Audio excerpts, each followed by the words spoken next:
नमस्कार. सखी सह्याद्रीच्या आजच्या भागात मी रश्मी आंबेडकर आपल्या सगळ्यांचं मनापासून स्वागत करते. मंडळी, गेले काही मंगळवार लहान मुलं, त्यांचं आरोग्य, उपाययोजना या सगळ्या संदर्भात डॉक्टर भूपेंद्र अवस्थी आपल्याला मार्गदर्शन करतात. आजही ते आपल्याबरोबर आहेत आणि आजचा आपला चर्चेचा विषय असणार आहे अपुऱ्या दिवसांची मुलं आणि त्यांची काळजी कशी घ्यायची. बऱ्याचदा टर्म पूर्ण व्हायच्या आधीच बाळंतपण होतं आणि मग ती मुलं वजनाने कमी असतात किंवा ते एकंदरीत दिसण्या वगैरेला आपल्याला लहान दिसतात. तर ह्या अपुऱ्या दिवसांची जी मुलं आहेत त्यांची काळजी कशी घ्यायची हा आजच्या आपल्या चर्चेचा विषय असणार आहे. सर, पुन्हा एकदा कार्यक्रमात तुमचं मनापासून स्वागत. आणि आपल्या देशातला हा खूप गंभीर प्रश्न आहे का मुळात प्रीमॅच्युअर बेबीज, अपुऱ्या दिवसांची मुलं म्हणजे काय आणि आपल्या देशातली परिस्थिती कशी आहे? हा म्हणजे एकदमच गंभीर प्रॉब्लेम आहेत. जी पण मुलं 37 आठवड्याच्या अगोदर बाहेर येतात, लवकर जन्माला येतात किंवा 259 दिवसाच्या अगोदर येतात, त्यांना आपण प्रीमॅच्युअर बेबी सांगतात. म्हणजे लवकर आलेली मुलं आणि त्यांचं वजन कमी असतं, त्यांचे ऑर्गन्स बारीक असतात, त्यांना बाकी खूप प्रॉब्लेम्स असतात. आणि हा एक मुख्य कारण आहे. वर्ल्डमध्ये, विश्वभरात जितके प्रीमॅच्युअर बेबीज येतात त्याच्याहून 30% काय सांगितलं तर 1/3 बेबीज प्रीमॅच्युअर इंडियामध्ये होतात. आणि हा एक मूळ कारण आहे, मोस्ट इम्पॉर्टंट कारण आहेत की आपल्याकडे अंडर 5 मॉर्टॅलिटी, न्यूनेटल मॉर्टॅलिटी हे सगळे वर्ड्स आपण यूज करतात. ते सांगतात की आपल्या देशाची हेल्थची स्थिती कशी आहे. त्याचा हा एक मूळ कारण आहे की आपली मॉर्टॅलिटी रेट जास्त आहेत कारण की आपल्याकडे खूप लहान मुलं आहेत, अपुऱ्या दिवसाची मुलं आहेत किंवा मुलं होतात फुल आठवड्यात, म्हणजे 37 आठवड्याच्या नंतर पण होतात पण त्यांचं वजन कमी असतं. त्यांना आपण IUGR बेबी सांगतात. तर हा एक खूप इम्पॉर्टंट कारण आहे आणि ह्याच्या कारणामुळे मॉर्बिडिटी, मॉर्टॅलिटी खूपच जास्त आहे. दगावतात मुलं ती सगळी. तर ही आपण त्यांची काळजी घेतली, हे आपण प्रिव्हेंट केलं तर खूपच फरक पडणार. आणि पेरिनेटल मॉर्टॅलिटी सांगितलं तर इंडेक्स आहेत हेल्थ केअरचं. अच्छा. आणि आपलं हेल्थ केअरचं इंडेक्स एकदम बिघडलेलं आहे. म्हणजे आपलं हेल्थ केअरचं इंडेक्स, पाकिस्तानचं हेल्थ केअरचं इंडेक्स आणि अफगाणिस्तान जास्त फरक नाही. म्हणजे इतकं आपण खाली आहोत. पण म्हणजे काय हा फरक आहे मुळात? म्हणजे आता जो तुम्ही इंडेक्स, म्हणजे आता इंडेक्स पेरिनेटल मॉर्टॅलिटी इंडियाचं सांगितलं तर 37 to 40 per 1000 आहेत. म्हणजे 1000 मधून 37 मुलं वाचणार नाही असं आहे. आणि बाकी डेव्हलप्ड कंट्रीजमध्ये बघितलं तर 2, कुठे 4, कुठे 5 असं आहेत आउट ऑफ 1000. तर आपल्याकडे अर्बन रुरल म्हणजे सिटीजमध्ये थोडं बेटर आहेत पण रुरल एरियाजमध्ये खूपच कमी, खूपच खराब. पण म्हणजे कुपोषण किंवा प्रेग्नन्सीमध्ये नीट लक्ष न देणं, काय कारण आहेत या सगळ्यामध्ये? खूप कारण आहेत. एक तर हे जे तुम्ही सांगितलं न्यूट्रिशन व्यवस्थित नसतं, मायक्रोन्यूट्रिएंट डेफिशियन्सी, आयर्न कमी आहेत बायकांमध्ये, नाहीतर तिनं काय बायकांमध्ये आजार आहेत, म्हणजे हायपरटेन्शन आहेत, प्रेग्नन्सी इंड्युस्ड हायपरटेन्शन किंवा प्री एक्लेम्प्टिक आहेत किंवा डायबेटिक मदर्स आहेत. नाहीतर त्यांना काही किडनीचा प्रॉब्लेम आहे, नाहीतर गर्भाशयामध्ये कुठेतरी काही डिफेक्ट आहेत किंवा 2 ट्विन्स होतात, ट्रिपलेट्स होतात. तर ट्विन्स झाले तर 50% चान्स आहेत की प्रीमॅच्युअर होणार. आणि ट्रिपलेट झाले तर 80-90% चान्स आहेत. आणि क्वाड्रुप्लेट्स म्हणजे 4 बेबी झाले तर 100% चान्स आहेत की प्रीमॅच्युअर होणार, लवकर येणार. आपण आपले प्रेक्षक प्रश्न विचारतात. पहिला प्रश्न कुठला आहे ते यानंतर आपण लगेचच बघणार आहोत.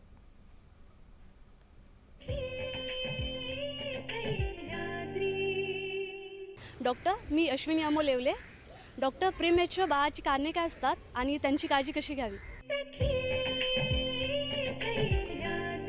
कारण काय सांगा? बाळ प्रीमॅच्युअर होण्यासाठीची कारणं काय असतात आणि प्रीमॅच्युअर बेबी एकदा झाल्यानंतर त्याची काळजी कशी घ्यायची? कारणं पुष्कळ आहेत. जसं मी सांगितलं, न्यूट्रिशन, आईचा आहार व्यवस्थित नसेल, आयर्न डेफिशियन्सी असेल, तिला काय दुसरा प्रॉब्लेम असेल किंवा ब्लड प्रेशर आहे, डायबिटीज आहेत आणि त्याचा असर मुलांवर होतं किंवा मुलांचं म्हणजे फिटल कॉजेस पण पुष्कळ असतात, त्याच्यामुळे पण प्रीमॅच्युअर होऊ शकतं. तर हे जे कारण आहेत त्याच्यामुळे लवकर येतात मुलं. आणि जसं ट्विन्स आहेत, ट्रिपलेट्स आहेत, डिफेक्ट आहेत मुलांमध्ये तर होऊ शकतं. त्यांची थैली असते ती फाटली, म्हणजे प्रीमॅच्युअर रप्चर ऑफ मेम्ब्रेन सांगितलं तरी होऊ शकतं. तर खूप कारण आहेत आणि कधी कधी आपल्याला कारण माहीत पडत नाही. म्हणजे असं 30-40% आहेत तिथे आपल्याला माहीत पडतं की कारण आहेत, बाकी कारण काय आहेत ते माहीत पडत नाही. आणि त्यांची काळजी म्हणजे खूप लवकर झालेले त्यांना एकदम प्रीमॅच्युअर सांगतात, मॉडरेट प्रीमॅच्युअर आणि अर्ली म्हणजे लेट प्रीमॅच्युअर बेबी सांगतात. जे 34चं नंतर झाले त्यांना लेट प्रीमॅच्युअर बेबी सांगतात. आणि एकदमच बारीक असतात त्यांना 28चं खाली म्हणजे आपण आणि 7 महिन्यांचा हा. 7 महिन्याच्या अगोदर झाले त्यांना एकदम सिव्हिअर प्रिमेच्युअर, त्यांनी त्यांची काळजी म्हणजे प्रिमेच्युअर युनिटमध्ये जायला लागतं. कारण की ते व्यवस्थित सॉल्व्ह करू शकत नाही, ते त्यांचं टेम्परेचर मेंटेन करू शकतात, त्यांचे फुफ्फुस व्यवस्थित नसतात, ते कम्प्लिटली डेव्हलप नसतात, त्यांचं ब्रेन कम्प्लिटली डेव्हलप नसतं, आईज व्यवस्थित डेव्हलप नसतं, पोटाचं म्हणजे गॅस्ट्रोइंटेस्टिनल ट्रॅक्ट व्यवस्थित डेव्हलप नसतं. तर त्यांना आपण वेगवेगळ्या ठिकाणी म्हणजे ते प्रिमेच्युअर युनिट्स असतात, त्यांना प्रिमेच्युअर बेबी केअर युनिट नाहीतर न्यूनेटल इंटेन्सिव्ह केअर युनिट सांगतात. बरोबर आहे. आणि ते पण 3 प्रकारचे असतात, लेवल 1, लेवल 2, लेवल 3. जे मोठे बेबीज आहेत, जे 34 वीक्स नंतर झालेले म्हणजे babies, साधारण त्यांचं वजन किती असतं? एखाद दीड किलो म्हणजे जे नॉर्मल बेबीचं वजन आपल्याकडे 2.5 किलो आहे. मानतात. हो. तर 2 किलोहून कमी झाले तर त्यांना आपण IUGR बेबी किंवा ते प्रिमेच्युअर असतात त्यांचं वजन इतकं कमी असतं. हो. तर जे 28 आठवड्याचे आहेत, 26 आठवड्याचे, त्यांचं वजन तर कधी कधी 700 ग्राम, 800 ग्राम, 900 ग्राम पर्यंत असतं, म्हणजे 1/3 आहेत बरोबर. त्यांचं वजन. जे 34, 35, 37 आठवड्याचे झाले त्यांचं वजन 2 किलो 200 ग्राम पण होऊ शकतं, हो. 2 किलो पण होऊ शकतं. म्हणजे तरी ते थोडं कमी असतं. आणि त्यांचं म्हणजे टेम्परेचर इन्स्टेबिलिटी असते, त्यांची प्रतिकारशक्ती कमी असते, तर त्यांना इन्फेक्शन होण्याची शक्यता असते. हो. कोणते कोणते धोके असतात ह्यांच्या सगळ्या या छोट्या मुलांच्या एकतर जीवनात? जे एकदम अपुऱ्या दिवसाचे मुलं असतात ते व्यवस्थित ब्रीथ करू शकत नाही, त्यांच्या लंग्समध्ये सर्फॅक्टंट डेफिशियन्सी असते, म्हणून ते थोडं फास्ट ब्रीदिंग करतात, त्यांना नंतर व्हेंटिलेटर सपोर्ट लागतं. बरोबर. नाहीतर दुसरं म्हणजे ते मेंदूच्या आतमध्ये त्यांना ब्लिडिंग होऊ शकतं, त्यांना इंट्राव्हेंट्रिक्युलर हेमरेज सांगतात, कारण की सगळं त्यांचं सपोर्ट सिस्टम व्यवस्थित नसते, ऑर्गन्स व्यवस्थित डेव्हलप झालेले नसते, त्यांची किडनी पण इमेच्युअर असते, स्किन आहे ती एकदम पातळ असते, तर त्यांचं बॅरियर व्यवस्थित नसतं, तिथे पण इन्फेक्शन होण्याचे चान्सेस शक्यता आहेत. असते. आणि ह्या बेबीजमध्ये प्रतिकारशक्ती खूपच कमी असते, म्हणजे इन्फेक्शन होण्याचे चान्सेस खूप जास्त असतात प्रिमेच्युअर बेबीजमध्ये. आणि ते टेम्परेचर व्यवस्थित मेंटेन करू शकत नाही, म्हणून त्यांना वॉर्मर किंवा इन्क्युबेटरच्या आतमध्ये ठेवतात, तर त्यांचं टेम्परेचर व्यवस्थित कंट्रोल करू शकतात. ते गर्भाशय म्हणजे युट्रसमध्ये असल्याने बाहेर, वूममध्ये असल्याने बाहेर त्याच्यात फरक आहेत, बरोबर. तो नॅचरल आहेत आणि इथे आर्टिफिशियल एन्व्हायरमेंट क्रिएट करायला लागतं. म्हणून ते 3 प्रकारचे लेवल असतात, लेवल 1, 2, 3. जे 3rd लेवल असतात त्याचे एकदम एक्स्ट्रीमली प्रिमेच्युअर बेबीज असतात, तिथे जातात. आणि किंवा दुसरे बेबीज पण जातात, त्यांना जे कॉम्प्लिकेशन एकदा डेव्हलप झालं तर त्यांना व्हेंटिलेटरवर ठेवायला लागतं, व्यवस्थित मॉनिटरिंग करायला लागतं, त्यांना काही शस्त्रक्रिया म्हणजे सर्जरी पण करायला लागली तर आपण करू शकतात, त्याला आपण लेवल 3 सांगतात. तर आपल्या देशात खूप कमी आहेत सगळे हे इंटेन्सिव्ह केअर युनिट्स. पहिले तर खूपच कमी होते, आता हळूहळू वाढत चालले आहेत. आणि मला असं वाटतं की अजून मुंबईमध्ये असं बघितलं तर 700-800 आपल्याकडे बेड्स असणार NICUचे. मला वाटतं अजून 1000 बेड्स गरज आहे मुंबईमध्ये. तर बाकी ठिकाणी तुम्ही बघू शकता, म्हणजे लेवल ते Tier 2, Tier 3 सिटीजमध्ये किती कमी आहेत. आणि तुम्ही बाकी लहान टाउन्समध्ये गेले तर तिथे तर खूपच कमी आहे. तर हे डेव्हलप करणं खूप गरजेचं आहे. मगाशी तुम्ही एक जो मुद्दा मांडला होता की बाकीच्या सगळ्या गोष्टींवर आपण विचार करतो पण ह्याच्यावर सुद्धा केला पाहिजे, त्याच्याबद्दल आपण बोलूया. पण प्रेक्षकांनी कोणता प्रश्न विचारला ते ह्यानंतर आपण बघणार आहोत.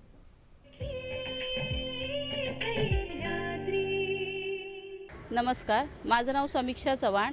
प्री मॅच्युअर्ड बाळं ही सर्वसामान्य मुलांप्रमाणे वाढू शकतात का, याबद्दल काय सांगाल डॉक्टर? नमस्कार डॉक्टर, मी दीपाली गणेश लाड. प्री मॅच्युअर बाळाची काळजी कशी घ्यायची याबद्दल काय सांगाल?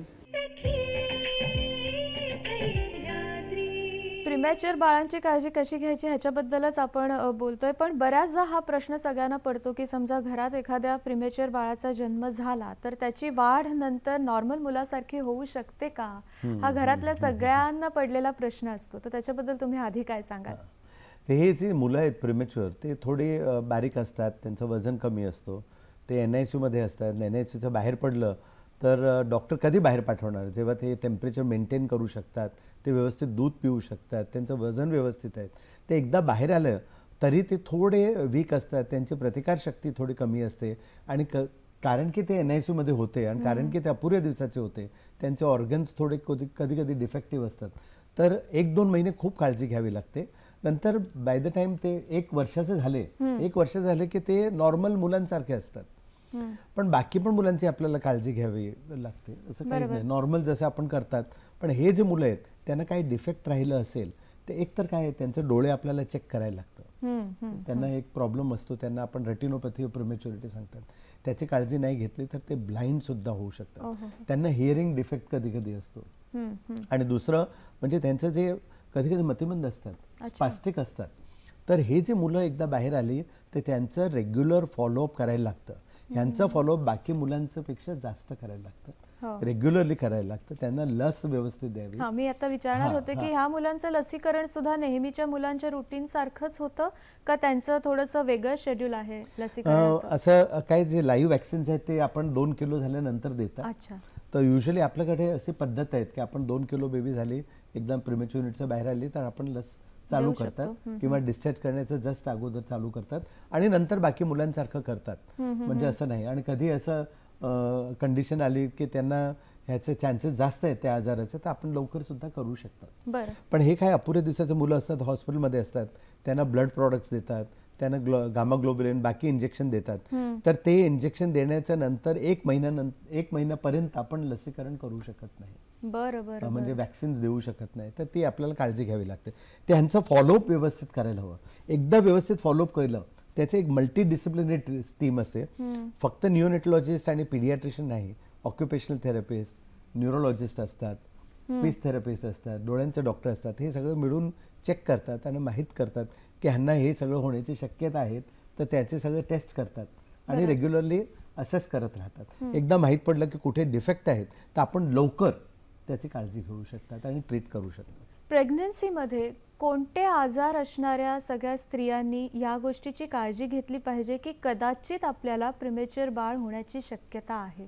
कोणते आजार असे आहेत की ज्याच्यामध्ये शक्यता खूप जास्त आहे? एकतर ज्यांना पहिलं प्रिमॅच्युअर झालं होतं त्यांना प्रिमॅच्युअर होण्याची शक्यता जास्त आहे.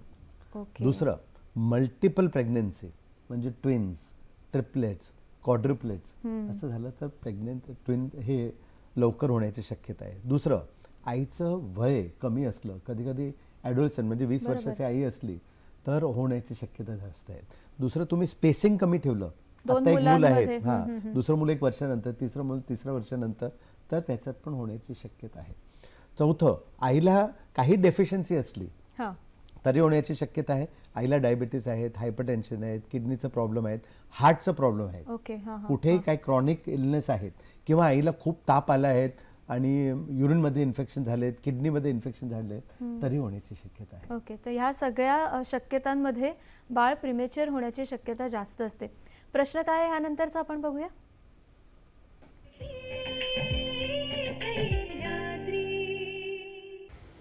नमस्कार डॉक्टर, मी कल्पना अजय येवले. डॉक्टर, जन्मानंतर प्रीमॅच्युअर बाळाची काळजी किती वर्षापर्यंत घ्यावी लागते? नमस्कार, माझं नाव संगीता जाधव. वेळेच्या आधी बाळ होऊ नये म्हणून आपण काय खबरदारी घ्यावी?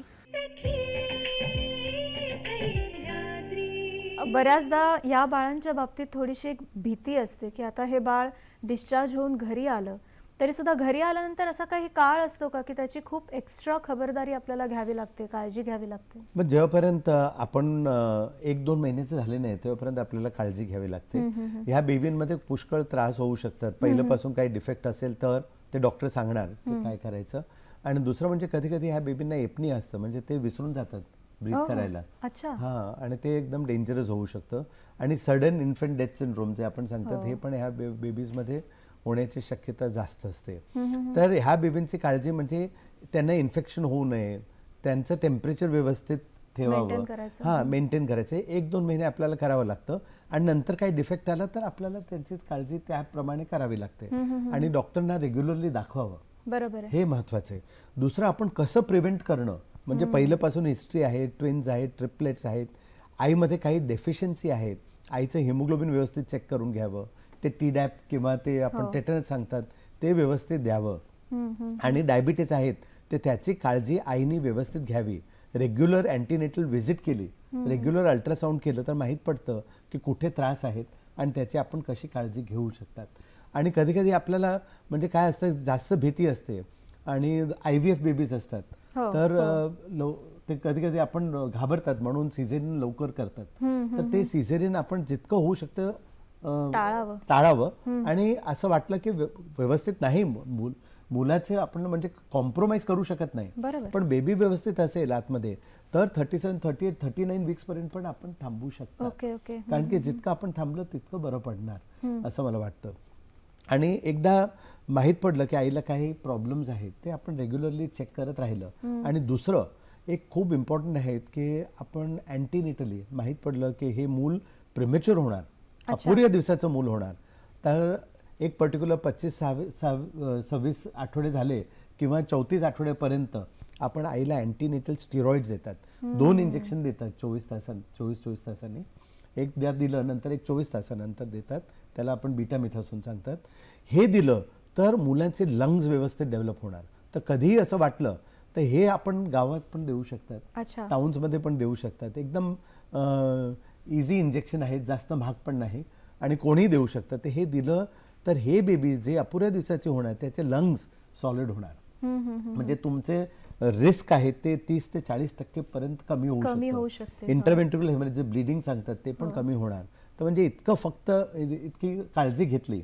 आणि दुसऱ्या आईला आयर्न आणि फोलिक ॲसिडचे टॅबलेट्स ते आपण रेग्युलरली दिलं तर बाकीचे जे आपण प्रॉब्लेम सांगतात ते पण कमी होणार. न्यूरल ट्यूब डिफेक्ट्स कमी होणार आणि अपुऱ्या दिवसाच्या मुलाचे चान्सेस पण कमी असतात. सुरुवातीलाच म्हणजे अगदी बेसिक मला असं विचारायचं आहे की आता समजा एखादी नवरा बायको जेव्हा असं ठरवतात की आपल्याला आता बाळ होऊ द्यायचं आहे आणि त्याच्यानंतर प्रिमेच्युअर बेबीज होऊ नये म्हणून अगदी सुरुवातीपासून काय काळजी घ्यायची?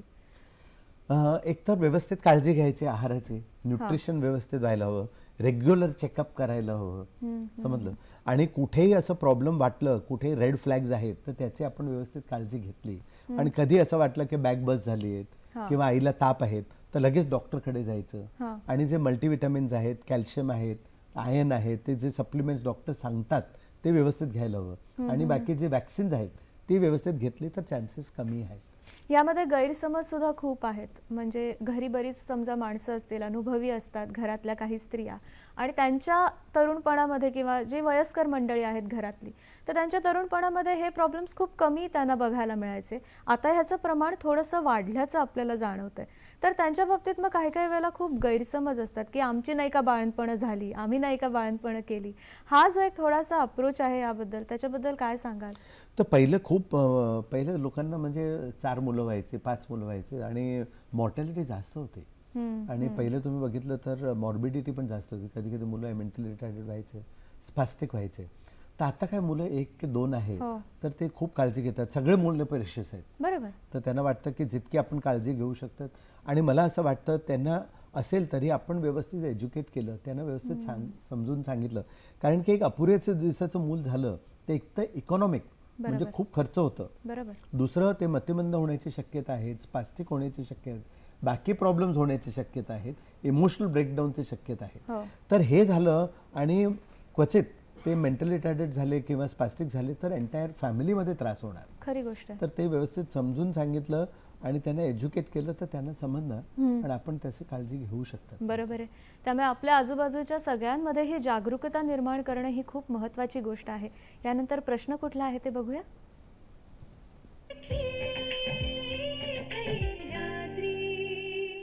नमस्कार डॉक्टर, माझं नाव आरती गणेश लाड. प्रीमॅच्युअर बाळाचा आहार कसा असावा याबद्दल काय सांगाल? मी सुप्रिया बहिरे बोलते आहे. प्री मॅच्युअर डिलेव्हरी टाळण्यासाठी काय खबरदारी घ्यावी याबद्दल मला प्रश्न विचारायचा आहे. प्रीमेच्युअर डिलिव्हरी टाळण्यासाठी आपण काय काय खबरदारी घेतली ह्याच्याबद्दल तर आपण बोलतो आहोत, पण प्रीमेच्युअर बाळांचा आहार कसा असतो, हॉस्पिटलमध्ये सुद्धा आणि घरी आल्यानंतर काय काळजी घ्यायची? तर हे जे मुलं एकदम प्रिमेच्युअर असतात, एक्स्ट्रीम प्रिमेच्युअर असतात, ते तोंडाने घेऊ शकत नाही, त्यांना आपण कधी कधी नळीने पण देऊ शकत नाही, त्यांचे इंटेस्टाईन्स मॅच्युअर नसतात, तर त्यांना आपण ग्लुकोजने IV देतात. त्याला आपण हायपर एलिमेंटेशन सांगतात. म्हणजे प्रोटीन्स आहेत, फॅट्स आहेत, कार्बोहायड्रेट्स ते सगळं नसानी देतात. अच्छा. हां, ते थोडे दिवस देतात, नंतर आपण फीडिंग ट्यूब टाकून हळूहळू पाजतात, दूध पाजतात आणि शक्यतो आईचं दूध काढून एक्सप्रेस ब्रेस्ट मिल्क सांगतात ते हळूहळू पाजतात. बरं. स्टार्टिंगमध्ये 1-1 ml देतात, ओहो. 1-1, 2-2 तासानंतर बघतात तो बेबी टॉलरेट करते की नाही. एकदा बेबी टॉलरेट करायला लागले तर आपण हळूहळू वाढतात आणि ते वाढवून नंतर फुल फीडवर येतात आणि नंतर एकदा मूल 34-35 वीक्स झाले नंतर आपण तोंडाने डायरेक्ट पाजतात. बर बर. हा, कारण की तेव्हापर्यंत ते सक करू शकतात पण सॉलो व्यवस्थित करू गिळू शकत नाही. गिळू शकत नाही, म्हणून आपल्याला थोडी काळजी घ्यावी लागते. न्यूट्रिशन हा एक खूपच इम्पॉर्टंट प्रॉब्लेम आहे प्रिमॅच्युअर बेबीजमध्ये. तर हॉस्पिटलमध्ये हे सगळं करू शकतात, पण घरी गेल्यानंतर बेबी सॉलो करू शकत नाही तर त्रास होणार. एक्झॅक्टली. तर म्हणून डॉक्टर जेव्हापर्यंत बेबी सॉलो व्यवस्थित करू गिळू शकत नाही तेव्हापर्यंत पाठवत नाही, जेव्हापर्यंत बेबी स्वतः होऊन व्यवस्थित घेत नाही. आणि जमलं तेव्हापर्यंत आपण आईचं दूध देतात. अच्छा. आणि आईचं दूध जे एक्सप्रेस ब्रेस्ट मिल्क असतं ते आपण देतात आणि बाकी न्यूट्रिशनल सप्लिमेंट्स बेबीला देतात. तर हा आईचं दूध कमी पडलं तर आपण ह्युमनाइज्ड मिल्क फॉर्म्युला जे आपल्याकडे येतात ते आपल्याला द्यावं लागतं. बर. आईला विशेष काही असं ट्रेनिंग दिलं जातं का जेव्हा ते बाळ हॉस्पिटलमध्ये असतं आणि ते प्रिमॅच्युअर असतं त्यावेळेला त्याची काळजी कशी घ्यायची किंवा घरी गेल्यानंतर त्या बाळाचा सांभाळ कसा करायचा याचं थोडंसं ट्रेनिंग आईला सुद्धा हॉस्पिटलमध्ये दिलं जातं? हा, आईला काय करतात आपण प्रिमॅच्युअर युनिटमध्ये जास्त लोकांना अलाउ करत नाही, बरोबर. पण आईना अलाउ करतात. तर कारण की तिथे इन्फेक्शन होऊ नये आणि आईला व्यवस्थित आपण हात धुवून नंतर व्यवस्थित गाऊन घालून आतमध्ये पाठवतात, समजून सांगतात. ती पहिले थोडे दिवस बेबीकडे बसते, तिला बघते, नंतर थोडी बेबी व्यवस्थित झाली तर तिला हात लावणार, नंतर थोडी अजून मोठी झाली तर ते कॅंगरू केअर करतात, बेबीला जवळ घेतात, त्यांना फीड करतात आणि ते हळूहळू बघतात की सिस्टर कशी फीड करते, त्याची ट्रेनिंग होते हळूहळू. आणि खूप काउन्सिलिंग करायला लागतं आणि एक दिवस नाही खूपच दिवस काउन्सिलिंग करायला लागतं. आणि नंतर हँड्स ऑन एक्सपिरियन्स तिला पण सांगतात की तुम्ही फीड करा, आता आम्ही बघणार, असं करून हळूहळू आपण बघतात. नंतर ती समजते की कसं टेम्परेचर मेंटेन करायचं, कशी काळजी घ्यावी आणि कसं हात धुवायचं, किती स्वच्छता ठेवावी, कसं दूध पाजायचं, हे सगळं त्यांना व्यवस्थित काउन्सिल करतात. आणि डेंजर सिग्नल्स काय आहेत, काय झालं तर आपण लगेच डॉक्टरकडे यायचं. कुठले मूल signals आहेत हां. ते म्हणजे? म्हणजे असं मूल रडतोय, आपण औषध दिली तरी मूल रडतोय आणि त्याला व्यवस्थित होत नाही, थोडं वेळ झालं अजून औषध दिली तर आपल्याला डॉक्टरकडे जावं लागतं. लागेल. कधीही मुलाला ताप आला किंवा वांती व्हायला लागली, उलटी व्हायला लागली आणि खूपच उलटी होते आणि मूल काय व्यवस्थित घेत नाही, लघवी कमी केली म्हणजे दिवसात 5-6 वेळा तरी मिनिमम लघवी व्हायला हवी. हे जे प्रिमॅच्युअर आणि लहान मुलं आहेत ते 10-10, 15-15, 20-20 वेळा करतात. अच्छा. तर कमी झाली तरी यावं लागतं. ओके. चौथं म्हणजे मूल एकदम निळं झालंय, ब्लू झालंय, हा, आणि असं वाटलं की सायनोटिक आहेत, श्वास व्यवस्थित घेऊ शकत नाही किंवा धाप लागते बरोबर. आणि फीड व्यवस्थित घेऊ शकत नाही तर आपल्याला लगेच कुठेही डॉक्टरला वेळ फोन न करायचा, घालवता लगेच जायला डॉक्टरकडे हवं, लगेच जायचं. जायला हवं. डॉक्टर, ह्या बाबतीत ना गैरसमज सुद्धा असे आहेत की आता नवीन बाळ जेव्हा घरी जन्माला येतं तेव्हा सगळ्यांना त्याला बघायला जायची खूप उत्सुकता असते, बरोबर आहे. तर प्रिमॅच्युअर बाळांना बघायला सगळ्यांना सोडत नाहीत. मग अशा वेळेला कधी कधी डॉक्टर्स किंवा ते येणारे जे बघायला येणारे जे नातेवाईक मंडळी असतात त्यांच्यामध्ये टेन्शनचं वातावरण तयार होण्याची शक्यता असते. मग ते कसं हँडल करायचं, तुम्ही काय समजवता मुळात अशा सगळ्या हे पालकांना आणि अवघड आहेत ऍक्च्युअली. नातेवाईकांना? प्रिमॅच्युअर युनिटमध्ये तर आपण कंट्रोल करतात, तिथे बरोबर. कोणाला अलाउ करत नाही, फक्त आई येते आणि वडिलांना बाहेरून दाखवतात आणि नंतर एकदा थोडं मोठं झालं आणि फीडिंग साईडमध्ये घेतलं तर आपण वडिलांना पण आतमध्ये सोडतो, सोडतात आणि जे रिलेटिव्स आहेत त्यांना आपण आतमध्ये सोडत नाही. पण एकदा बेबी तिथून बाहेर पडलं आणि रूममध्ये आलं तर रिलेटिव्स येतात, पण त्यांना आपण समजून सांगतात की घरी गेल्यानंतर पण याची प्रतिकारशक्ती कमी आहे, याला इन्फेक्शन होण्याची शक्यता आहे आणि गैरसमज होऊ नये म्हणून आपण सगळे फॅमिली मेंबर्सना एकत्र आणि सगळ्यांना घेऊन नंतर त्यांना व्यवस्थित काउन्सिल करतात, समजून सांगतात. नाहीतर त्यांना वाटणार की पहिलं असं आम्हाला मुलं व्हायचं, आम्ही कधी Exactly, हां. हां, नाहीतर काय खूप सेलिब्रेशन होतात, कधी त्यांच्या घरी पार्टी आहेत, लोक येतात, काही पूजा केली तरी खूप लोक येतात, हो. तर तिथे त्रास होण्याची शक्यता. ते सगळं काम करू शकतात पण बेबीला दुसऱ्या रूममध्ये ठेवायचं, जास्त लोकांना आतमध्ये येऊ द्यायचं नाही. लोक जास्त परत त्यांच्याकडे घेतलं आणि ते इन्फेक्टेड आहेत, त्यांना काही सर्दी खोकला ताप आहेत तर होण्याची शक्यता आहेत मुलाला. आईने काय सांगायचं, कारण या सगळ्यामध्ये त्या बाईला दोन्ही गोष्टी सांभाळायच्या असतात. एक तर तिच्या मुलाची सुद्धा काळजी घ्यायची असते, ते प्रिमॅच्युअर असतं, कमी वजनाचं असतं, छोटं असतं, आणि दुसरीकडे तिला सगळी नाती सुद्धा सांभाळायची आहेत.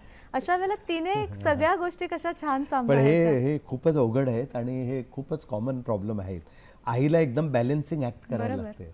घरी मोठे लोक आहेत ते काय सांगणार, डॉक्टर तुम्हाला काय सांगणार, आई समजते आता काय करायचं, पण लोकांना वाटतं ही जास्तच मुलांकडे जाते. हा, पण ते व्यवस्थित आपल्याला काही कॉम्प्रोमाइज पण करू शकत नाही. बरोबर आहे. व्यवस्थित समजून सांगून काउन्सिल करून त्यांना नाही जमलं तर त्यांना सांगायचं की डॉक्टर तुम्हाला काउन्सिल करणार, काउन्सिल करून नंतर आपण समजून सांगू शकतात. आम्ही हँडआउट्स पण देतात तर ते वाचू शकतात, ते समजू शकतात की काय काय कॉम्प्लिकेशन आहेत. एकदा त्यांना सांगितलं की हा कॉम्प्लिकेशन खूपच डेंजरस होऊ शकतं तर ते पण ऐकतात, कारण की त्यांना पण ते बाळ असं महत्त्वाचं बाळंतपण आहे. महत्त्वाचं बरोबर आहे, बरोबर आहे. आहे. आणि आता सगळे प्रेशियस बेबीज आहेत, हो, ते बरोबर. खूपच महत्त्वाचं आहे. या बाबतीत आपण सगळ्यांनीच एकत्रितपणे जर काळजी घेतली तर प्रिमेच्युअर बाळांची काळजी घरी आल्यानंतर कशी घ्यायची, हा जो सगळ्यात मोठा प्रश्न असतो तो कुठेतरी सोडवायला आपली खूप मदत होऊ शकते. या विषयावर आपण आणखीनही बोलणार आहोत, पण कार्यक्रमात एक छोटासा ब्रेक घेऊया. सह्याद्री वाहिनी 2 जून पासून सोमवार ते शुक्रवार विविध विषयातील तज्ज्ञ आपल्या भेटीसाठी घेऊन येत आहेत. स्त्री सबलीकरण, पर्यावरण, सायबर लॉ, माता आणि बालसंगोपन, स्त्रियांचे प्रश्न आणि कायदे, सुखी जीवनाचा मंत्र ह्यासारख्या जिव्हाळ्याच्या विषयांवर मिळेल तज्ज्ञांचं मार्गदर्शन. सखी सह्याद्री दुपारी 1 ते 2 या वेळेत. आपण प्रयत्न करूया अधिक सकारात्मक होण्याचा, अधिक पर्यावरणप्रेमी होण्याचा, अधिक जागृत होण्याचा. अधिक सशक्त होण्याचा, अधिक शिक्षित होण्याचा, अधिक हिम्मतवान होण्याचा. चला टाकू प्रगतीच्या दिशेने पुढचे पाऊल. सखी सह्याद्री सोबत तुमची प्रगती हेच आमचे ध्येय. सखी सह्याद्री सोमवार ते शुक्रवार दुपारी 1 वाजता आणि पुनःप्रसारण रात्री 10 वाजता. संगीताच्या अथांग सागरातून आपल्यापर्यंत येणाऱ्या संगीत रचना. स्वागत करूया संजीवजी कानेटकर आणि चेतना उमरजी यांचं. कानावर पडणारे गोड सूर आणि शब्द, मोहून त्या स्वरांना संगीतबद्ध केले, तालात गुंफण्यासी मात्रामधून नेले. कसा असतो हा सृजन प्रवास?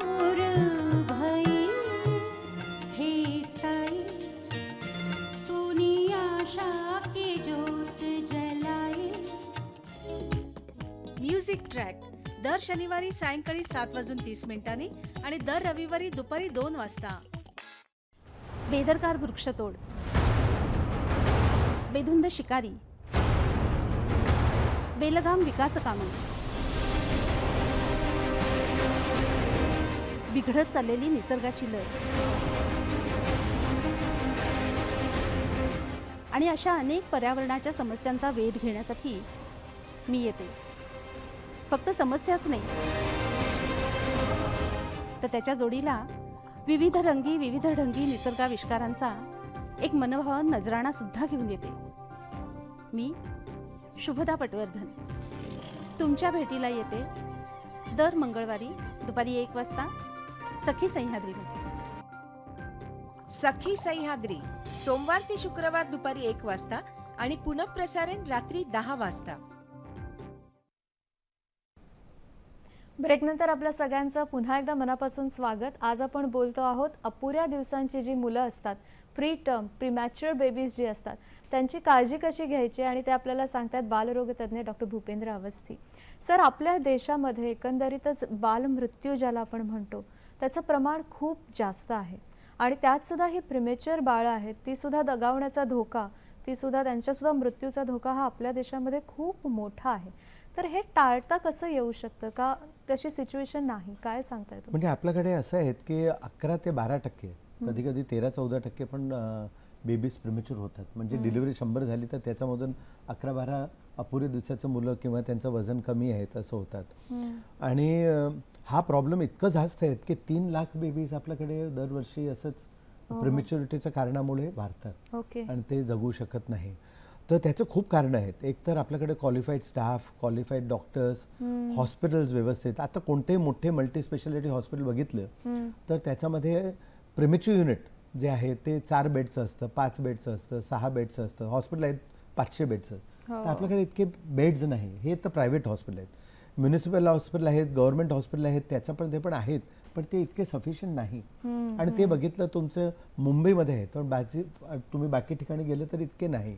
अजूनही मुंबईमध्ये खूप वेळा मुंबईमध्ये असं असतं की आपल्याकडे प्रिमेच्युअर झालं आहेत आणि जागा नाही आणि आपण कुठे ठेवू शकत नाही, आणि आहेत प्रिमेच्युअर युनिट तरी चांगले नाही, व्यवस्थित क्लीन नाही, त्याची काळजी व्यवस्थित घेऊ शकत नाही, किंवा इन्फ्रास्ट्रक्चर व्यवस्थित नाही, किंवा आपल्याकडे न्यूरोनॉलॉजीची टीम नाही. तर हे प्रॉब्लेम्स आहेत, हे चॅलेंजेस आहेत आणि गव्हर्नमेंट खूप प्रयत्न करतोय. पण मला असं वाटतं ह्याच्यामध्ये जितके गव्हर्नमेंट बाकी ठिकाणी कार्डिओलॉजी आणि बाकी जनरल हॉस्पिटलमध्ये प्रयत्न करते तितकंच मदर अँड चाइल्डमध्ये करावं. बरं. कारण की जितकी mortality, neonatal mortality, infant mortality आहेत इतकी जास्त आहेत. आणि प्रिमेच्युअर बेबीजमुळे 1/3 म्हणजे 30 ते 40% मुलं वारतात ह्याच्यामुळे. बाकी मुलं वारतात कारण की ते रडलं नाही किंवा त्यांना इन्फेक्शन आहेत. हो. आणि आपण 1 वर्षापर्यंत मुलाची व्यवस्थित काळजी घेतली तर ते सेफ होतात. म्हणजे तुम्हाला असं म्हणजे- म्हणायचं का की बाकीच्या युनिट्सकडे जितकं लक्ष दिलं जातं आरोग्याशी संबंधित, तर तितकंच लक्ष या प्रिमेच्युअर युनिट्स बद्दल सुद्धा सगळ्यांनीच त्याच्यावर लक्ष करावं. देणं आणि गरजेचं हे आहे. सगळे सेंट्रल हेल्थ स्कीम्स आहेत खूप आपल्याकडे. तर स्टेट गव्हर्नमेंटना पण आपण इंडिपेंडेंट केलं आणि त्यांनी पण ही सगळी स्कीम्स इम्प्लिमेंट केली तर खूप फरक पडणार. मला वाटतं सगळ्या ठिकाणी जिथे आपले टाउन्स आहेत, विलेजेस आहेत, सगळ्या ठिकाणी व्यवस्थित डिलिव्हरी होऊ म्हणजे हां, प्रेग्नंट वुमेन आहेत, ते गरोदर आहेत, ते प्रेग्नंट आहेत, तर त्यांना त्यांची व्यवस्थित डिलिव्हरी व्हावी क्लीन एरियामध्ये, त्यांचे अँटीनेटल चेकअप व्हावे. आणि तिथे फॅसिलिटी म्हणजे तुमच्याकडे लेवल 3 नाही तर लेवल 1 NICU असेल तरी चालेल. पण हे जे NICUs आहेत, निओनेटल युनिट्स आणि डिलिव्हरी युनिट्स, हे जास्त आपल्याला करायला लागणार. विलेजेसमध्ये, टाउन्समध्ये, सिटीजमध्ये, सगळं ठिकाणी आपल्याला हे वाढवायला लागणार. मला वाटतं जितके आपल्याकडे आहे त्याच्याहून 2-3 वेळा आपण वाढवलं आणि त्याची व्यवस्थित काळजी घेतली, जास्त लोकांना ट्रेन केलं, सिस्टर्सना जास्त ट्रेन केलं, स्टाफ नर्सेसला, डॉक्टर्सना जास्त ट्रेन केलं. आणि कधीही डिलिव्हरी झाली, नॉर्मल डिलिव्हरी आहेत, ते एक्सपिरियन्स लोक आहेत आणि घरी झाली तरी आपल्याकडून आपण असे लोकांना ट्रेन करावं, ते घरी जाऊन त्यांना सांगू शकतात की तुम्ही अशी काळजी घ्यावी, कसं कॉर्डला कट करायचं, तुम्ही कशी अँटीसेप्टिक केअर करू शकतात, थोडी अँटीसेप्टिक केअर, मुलांना कसं गरम ठेवावं आणि इन्फेक्शन होऊ नये ही तुम्ही इतकी काळजी घेतली आणि अँटीनेटल स्टिरॉइड्स तुम्ही इतकं केलं तर तुम्ही, मला असं वाटतं की 30 ते 40% प्रिमेच्युअर बेबीज, नाहीतर 25% तरी प्रिमेच्युअर बेबीज कमी होणार. हे जे टेम्परेचर मेंटेन ठेवायचं असतं या छोट्या मुलांचं किंवा प्रिमॅच्युअर बेबीजचं, ते घरी आल्यानंतर आपण कसं मेंटेन करायचं? तर त्यांना आपण एकतर काय करतात की आपण गुंडाळून ठेवतात, थोडं कव्हर करतात आणि त्याचं टेम्परेचर परत चेक करतात. रूमचं टेम्परेचर आहे, सपोज एअर कंडिशनिंग आहेत तर ते आपण यूज करत नाही, पण केलं तरी इनिशियली आपण 26-25 वर ठेवतात. पण मुलाचं टेम्परेचर व्यवस्थित चेक करायला लागतं. ते किती असावं लागतं? तर ते आपण असं जसं ॲक्झिलामध्ये घेतलं तर 97-98 पर्यंत असतं. 98.4 जास्त असलं किंवा मूल थोडं गरम वाटलं तर आपण परत उघडून बघतात 15-20 मिनिटांनंतर, तरी असं वाटलं की 99 100 डिग्रीज फॅरेनहाइट आहेत तर मुलाला टेम्परेचर आहेत. 1 तास चाललं म्हणजे टेम्परेचर आहेत. आणि लहान मुलांमध्ये टेम्परेचर येणं म्हणजे एक इमर्जन्सी आहे. आपण एकदा कन्फर्म केलं तर आपण लगेच डॉक्टरकडे जायचं. म्हणजे टेम्परेचर ही एक साईन आहेत की मुलाला इन्फेक्शन होऊ शकतं आणि एकदा मुलांना इन्फेक्शन झालं तर ते एकदम पसरू शकतं. बरोबर. म्हणजे पण जास्त ह्या मुलांमध्ये काय असतं, जे मुलं 1.5 किलोचे 1 किलोचे त्यांचं टेम्परेचर कमी होतं कारण की ते टेम्परेचर मेंटेन करू शकत नाही, त्यांच्याकडे इतका ब्राऊन फॅट नाही, तर ते टेम्परेचर मेंटेन करू शकत नाही, हायपोथर्मिक होतात. ते हायपोथर्मिया म्हणजे कमी टेम्परेचर झालं तर मुलांना त्रास होऊ शकतात. आणि जास्त वेळ कमी टेम्परेचर असलं तर मूल वाचत नाही आणि त्यांना दुसरं सगळं त्रास होतं. बरोबर. आपण याबद्दल बोलणार आहोत, सर सांगतात अजून, पण प्रेक्षकांचा कुठला प्रश्न आहे ते बघूया यानंतर.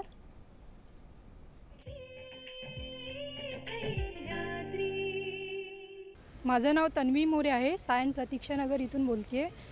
माझा प्रश्न असा आहे की प्रीमॅच्युअर बाळाला घरी आणल्यानंतर विशेष काळजी घ्यावी लागते का?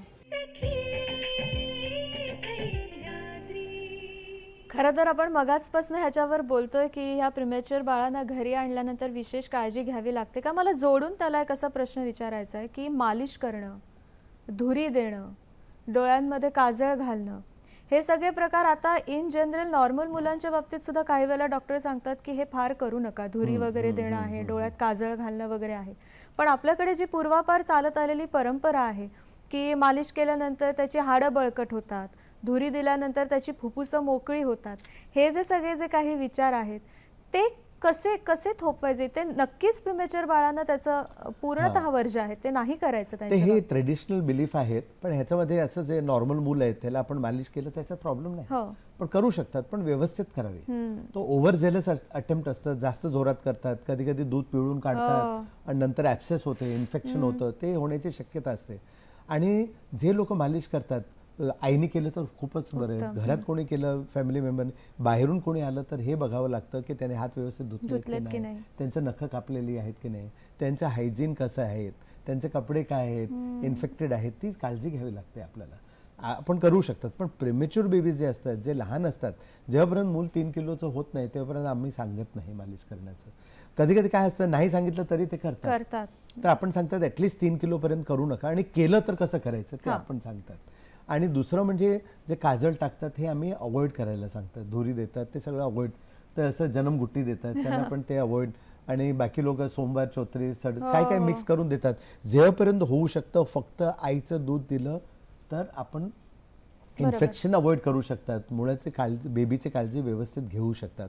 आणि आईचं दूध नसेल तर आपण जे ह्युमनाइज एक्सप्रेस करून द्यायचं, म्हणजे बाहेर काढून द्यायचं, तेही नसलं तर आईला आपण औषध देऊ शकतात, त्याचं दूध वाढणार.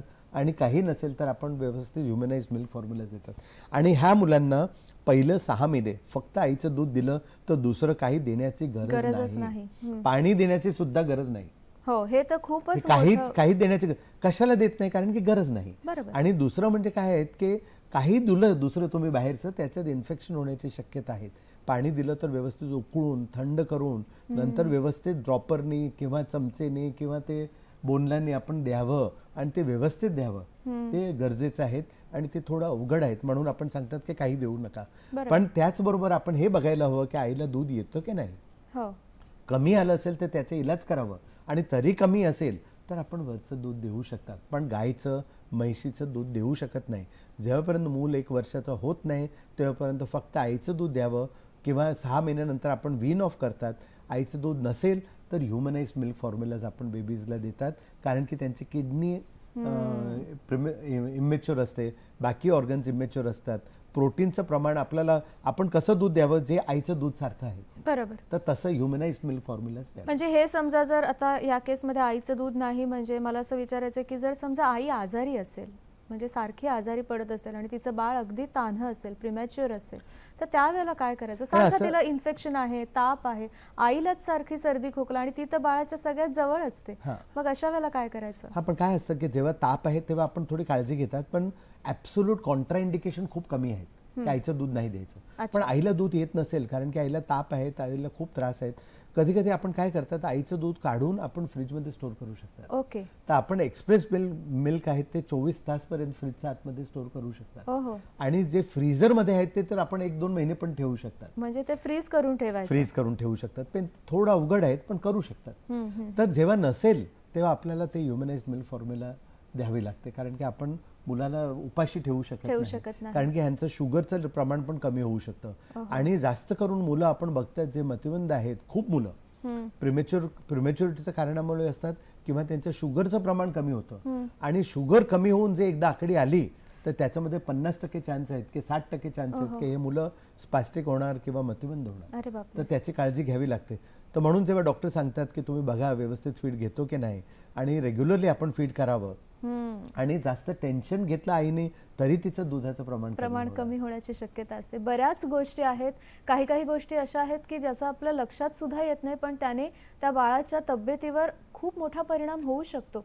आपण बोलतोय याच्याबद्दल. पुढला प्रश्न कुठला आहे ते बघणार आहोत.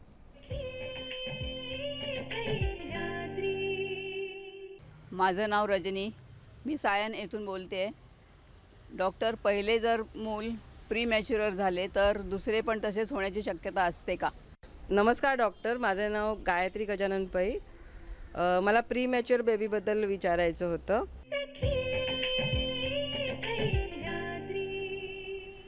मगाशी सरांनी याचं उत्तर दिलेलं आहे की जर पहिलं बाळ प्रिमॅच्युअर असेल तर दुसरं बाळ प्रिमॅच्युअर होण्याची शक्यता जास्त असते. त्याच्या मागचं कारण काय? हा, कारण की असं आहे की जो कारण होतं पहिलं, जसं आईला काय डायबिटीज होतं किंवा प्रेग्नन्सी इंड्युस्ड हायपरटेन्शन होतं ते परत होणार, कारण की सेम आहे. पण जेव्हा इन्फेक्शन होतं किंवा आईला काही दुसरं इन्फेक्शन झालं होतं आणि ते आपण व्यवस्थित ट्रीट केलं तर होणार नाही. तर म्हणजे काय कारण होतं ते एकदा फाइंड आउट केलं तर चान्सेस कमी असतात, पण चान्सेस आहेत. आणि बायकांपेक्षा कम्पॅरिझनमध्ये चान्सेस जास्त असतं. दुसरं ते सर्वायकल लेंथ असतं, ते कसं आहेत, मोठं आहेत, कमी आहेत, बाकी खूप कारणं असतात, ते आपल्याला बघायला लागते. आणि ते एकदा आईला प्रिमॅच्युअर आहेत तर आपण जास्त काळजी घेतात. त्यांना रेस्ट अनुवांशिक देतात. नाहीये ना? नाही, हे अनुवांशिक अनुवांशिक नाहीये, नाही, हेरिडिटरी अनुवांशिक नाहीये. तर हे नाही, सुद्धा नाही, खूप नाही. महत्वाचं पण आहे. कंजेनेटल प्रॉब्लेम्स असतात, अनुवांशिक प्रॉब्लेम्स असतात, म्हणजे युट्रसचं स्ट्रक्चर असं आहे, अच्छा. युट्रसमध्ये काही डिफेक्ट आहेत तर ते असणारच, ओके. तर त्याच्यामुळे पण होऊ शकतं. म्हणजे ह्या सगळ्या गोष्टींचा आधी तुम्हाला जर समजा माहिती आहे घराण्यात तुमच्या काही प्रॉब्लेम आहे तर बिफोर प्रेग्नन्सी किंवा ड्युरिंग प्रेग्नन्सी तुम्हाला त्याची काळजी घ्यावी लागेल, लागते. तर तुम्ही प्रिमेच्युअर बेबी होणं टाळू शकता किंवा टू त्यावेळेचा सम उपाय काय आहे ते 100% आपण नाही, पण आपण खूप टाळू शकतात. आता जसं मी सांगितलं, जसं अँटीनेटल स्टिरॉइड्स हो. आहेत, कॅंगरू केअर आहेत, आईची काळजी घ्यावी, त्यांना व्यवस्थित आहार द्यावं, त्यांना आपण आयर्न आणि फोलिक ऍसिड आहेत, थोडं काही इंजेक्शन आहे, टेटनस किंवा बरोबर. टीडॅप जे सांगतात, आणि ते ही सगळी आपण काळजी घेतली आणि थोडं इन्फेक्शनची काळजी घेतली, व्यवस्थित शिकवून सांगितलं, काउन्सिलिंग केलं, तर आपण हा जो प्रॉब्लेम आहे मॉर्टॅलिटीचं हे खूप कमी होऊ शकतं. म्हणजे ह्याच्यात ट्रेनिंग जास्त द्यावी, काउन्सिलिंग जास्त करावं, समजून व्यवस्थित सांगावं, आणि हे एकदम सिंपल आहे. बरोबर. जे सिंपल आहे, जे आपण करू शकतात घरी ते आपण करू करू शकतो. शकतो. हो, अगदी. गावाला जेव्हा म्हणजे अगदी खेडेगाव असतं तिकडे जेव्हा अशा प्रकारच्या डिलिव्हरीज, आजही काही ठिकाणी असं आहे की घरीच होतात किंवा कोणाला तरी बोलावून ते डिलिव्हरी केली जाते, अशी परिस्थिती काही ठिकाणी आपल्याकडे आहे भारतात आजही. मग अशा वेळेला इन्क्युबेटर वगैरे तिकडे असण्याची शक्यता फार कमी असते. काही काही ठिकाणी थर्माकोलचे बॉक्सेस वापरले जातात, तर त्याचं टेक्निक सेम आहे का? काय नेमकं त्याच्यामध्ये सांभाळायचं? म्हणजे हा एक क्रूड फॉर्म आहे, पण त्याचं काय होत असतं की आपल्याला हे बघायला लागतं की हा जो मूल आहे तो टेम्परेचर मेंटेन करणार नाही, आपण गुंडाळून ठेवू शकतात. एक दुसरं, आपण थोडं प्लास्टिक रॅप टाकू शकतात, तोंडावर नाही, बाकी शरीरावर. तर बॉडीचे जे हीट लॉस आहेत ना, ते कंडक्शन, कन्व्हेक्शन, इव्हॅपोरेशन त्याच्यामुळे होतं. बरोबर. तर हे आपण थोडी काळजी घेतली, रेडिएशन ही त्याची काळजी घेतली, गुंडाळून ठेवलं, तो रॅप केलं तर कमी होतं. पण कधी कधी एकदम अपुऱ्याच्या दिवसाचं मुलं असतं तर हे सगळं करून पण उपयोग नाही. तर कधी कधी पहिलं आपल्याकडे इन्क्युबेटर्स नव्हते, आपल्याकडे वॉर्मर्स नव्हते, आता आपल्याकडे वॉर्मर्स आहेत. हे सगळे सर्वो कंट्रोल्ड आहेत, म्हणजे त्याच्यामध्ये कम्प्युटराइज आहे, त्याच्यामध्ये आपण टेम्परेचर फिक्स केलं तर 1 महिन्यापर्यंत मुलाचं टेम्परेचर फिक्स राहतं. पण जे हे थर्मोकोल बॉक्समध्ये ठेवलं तर हे जे लॉसेस आहेत बॉडीमधून ते कमी होतं, आणि हे एक चांगलं आहे, कारण की ते आपण बेबीला प्रोटेक्ट पण करू शकतात, इन्फेक्शन पण कमी होण्याचे चान्सेस आहेत, आणि कव्हर करून पण ठेवू शकतात. पण त्याच्यात व्यवस्थित टेम्परेचर चेक करायला लागतं आपल्याला, आणि बाकी काळजी घ्यावी लागते. आणि हा एक प्रॅक्टिकल सोल्युशन आहे. पण कुठपर्यंत आपण करू शकतात? थोडं म्हणजे थोडं आपण करू शकतात, पण एकदम प्रिमेच्युअर असलं तर तुम्ही फीड कसं करणार? बरोबर. तुम्ही फीड करायला तुम्हाला IV लाईन लावायला लागणार, तुम्हाला हायपर एलिमेंटेशन, नळी टाकायला लागतं, हे सगळं. पण घरी झालं तरी आपण कॉर्डची केअर व्यवस्थित घेतली, तिथे ऑइंटमेंट नाही तर पावडर व्यवस्थित लावलं, स्वच्छ ठेवलं, मुलाला स्वच्छ ठेवलं, गरम ठेवलं, टेम्परेचर व्यवस्थित चेक केलं, आणि काही असं वाटलं तर आपण लगेच हॉस्पिटलमध्ये नेलं, तर आपण हे सगळं अवॉइड करू म्हणजे या बेसिक सगळ्या गोष्टींची काळजी घेतल्यानंतर दुसरी इमिजिएट स्टेप अशी आहे की तुमच्या जवळ जे कोणतं हॉस्पिटल असेल मुलांचं किंवा तत्संदर्भातली काळजी घेतली जाणारी, तिथे तुम्ही लवकरात लवकर पोहोचणं हे त्याच्या मागचं सगळ्यात महत्त्वाची क्रिया आपण करू शकतो. यानंतरचा प्रश्न कोणता आहे आपण बघूया.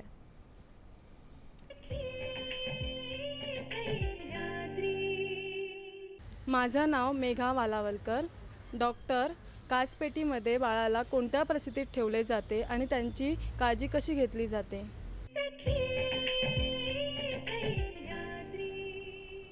सर, आता आपण इन्क्युबेटरबद्दल बोललो, काचपेटी आणि थर्माकोल बॉक्सेस. तर काचपेटीमध्ये एकंदरीत जेव्हा मुलांना ठेवलं जातं तेव्हा तो क्षण हा आईसाठी खूप तिला दुःख देणारा असतो. म्हणजे कोणत्याही आईला असं वाटत नाही की आपलं बाळ अशा पद्धतीने काचपेटीत असावं.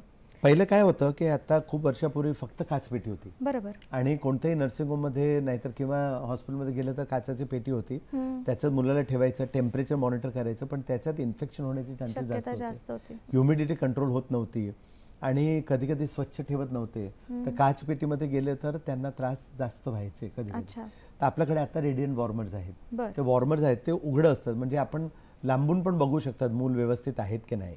पण जे एकदम अपुऱ्या दिवसाचं मुलं असतात त्यांना अजूनही काचाच्या पेटीमध्ये ठेवतात. ते आत्ता मायक्रो प्रोसेसर कंट्रोल असतात, त्याचं टेम्परेचर व्यवस्थित कंट्रोल करू शकतात, आणि वॉर्मर असतं त्याच्यात पण आपण व्यवस्थित कंट्रोल करू शकतात. म्हणजे लॉजिक असं आहे की जसं मूल आतमध्ये आहेत जे आतली युट्रसमध्ये situation आहेत असते, हां, हां. तशी आपण सिच्युएशन बाहेर ठेवावी, त्याला व्यवस्थित कंट्रोल करावं, इन्फेक्शन होऊ नये म्हणून आपण प्रोटेक्ट करावं, टेम्परेचर व्यवस्थित कंट्रोल करून ठेवावं आणि बाकी काहीच नाही. आणि काचेची पेटी आणि वॉर्मरमध्ये आपण टेम्परेचर कंट्रोल करतात, बेबीला थोडं व्यवस्थित शिल्ड करतात, तर बेबीचं टेम्परेचर व्यवस्थित राहायला हवं, बेबीला इन्फेक्शन व्हायला नको आणि बाकी आपण काळजी घेऊ शकतात. तर हे जे फक्त काचेची पेटी असं नाही, वॉर्मर्स पण असतात, बाकी पण आपल्याकडे अन्य आहेत, त्याच्याने आपण बेबीला कंट्रोल करू शकतात. आणि कुठेतरी आईने स्वतःच्या मनाची पण ही तयारी ठेवायची का की आता आपलं बाळ प्रिमेच्युअर झालंय म्हटल्यावर या सगळ्या प्रोसिजर्समधनं त्याला जावं लागणार आहे, तर तिथे तिने अजिबात नाउमेद किंवा आपण म्हणतो ना कॉन्फिडन्स तिचा जातो काही काही वेळेला. मला वाटतं की डिलिव्हरीच्या अगोदरच हां. व्यवस्थित काउन्सिलिंग करायला हवे बरोबर. आणि व्यवस्थित समजून सांगायला हवं आणि त्यांना तयार ठेवावं की आता 2 दिवस पण लागू शकतात, 2 महिने पण लागू शकतात, जसं प्रेमेच्युअर आहेत बेबी, आणि 4-4 महिने पण कधी कधी प्रेमेच्युअर युनिटमध्ये असतात. बरोबर. आणि तेव्हा काय काय होऊ शकतं, कशी काळजी घ्यावी आणि पॉझिटिव्हली कसं विचार करावा बरं. आणि व्यवस्थित एज्युकेट केलं तर ते पण खूप कॉन्ट्रीब्यूट करू शकतात आणि ते लवकर प्रिपेअर्ड होतात. बरं, कमी वजनाची बाळं म्हणजे एकीकडे आपण प्रिमॅच्युअर बेबीज म्हणतोय, पण काही काही बाळं अशी असतात की फुल टर्म असतं पण त्यांचं वजन कमी असतं. त्यांना आपण IUGR मुलं सांगतात किंवा स्मॉल फॉर डेट बेबी सांगतात. आपल्या कंट्रीमध्ये काय आहे की आईचं आहार व्यवस्थित नसतं, त्यांचं न्यूट्रिशन व्यवस्थित नसतं, ते व्यवस्थित जेवत नाही, ते कामावर असतात, बाहेर काम करतात पण जेवत नाही आणि त्यांचं हिमोग्लोबिन कमी आहेत, बाकी पण Stress डेफिशियन्सी, आहे. मायक्रोन्यूट्रिएंट, स्ट्रेस हा खूप इम्पॉर्टंट फॅक्टर आहे.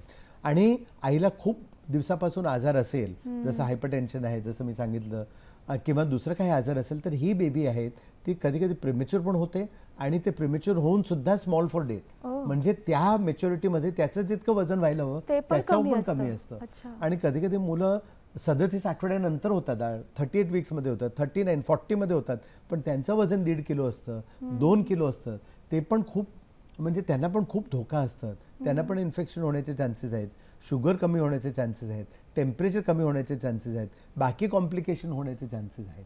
तर हा जो IUGRचं प्रमाण आहे तो आपल्या कंट्रीमध्ये खूपच जास्त आहे. खूपच जास्त आहे. बरं, आपल्या प्रेक्षकांचा प्रश्न काय आहे यानंतर बघणार आहोत आपण.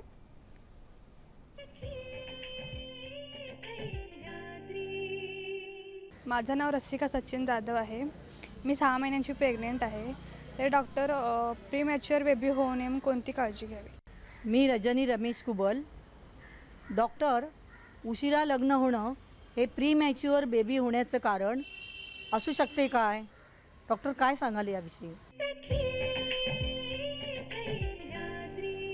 त्या 6 महिन्याच्या गरोदर आहेत ऑलरेडी, तर असं आधी कळू शकतं का की आपल्याला बाळ प्रिमॅच्युअर होऊ शकतं? नाही, किंवा तर काय? डॉक्टरनी एकदा व्यवस्थित बघितलं आणि सोनोग्राफी केली तर सांगणार की या मुलाला काही त्रास नाही. नाहीये. आणि डॉक्टरने आईला बघितलं तर माहीत पडतं की तिला दुसरा काही त्रास आहेत, हिमोग्लोबिन कमी आहेत, बाकी काही आहेत, आणि हिस्ट्रीमध्ये बघितलं तर फॅमिलीमध्ये काही असं प्रकार आहेत की नाही, आणि व्यवस्थित काळजी घेतली आणि डॉक्टरच्या प्रमाणाने सल्ल्याने आपण व्यवस्थित आहार घेतलं, व्यवस्थित औषध घेतली तर चान्सेस कमी आहेत.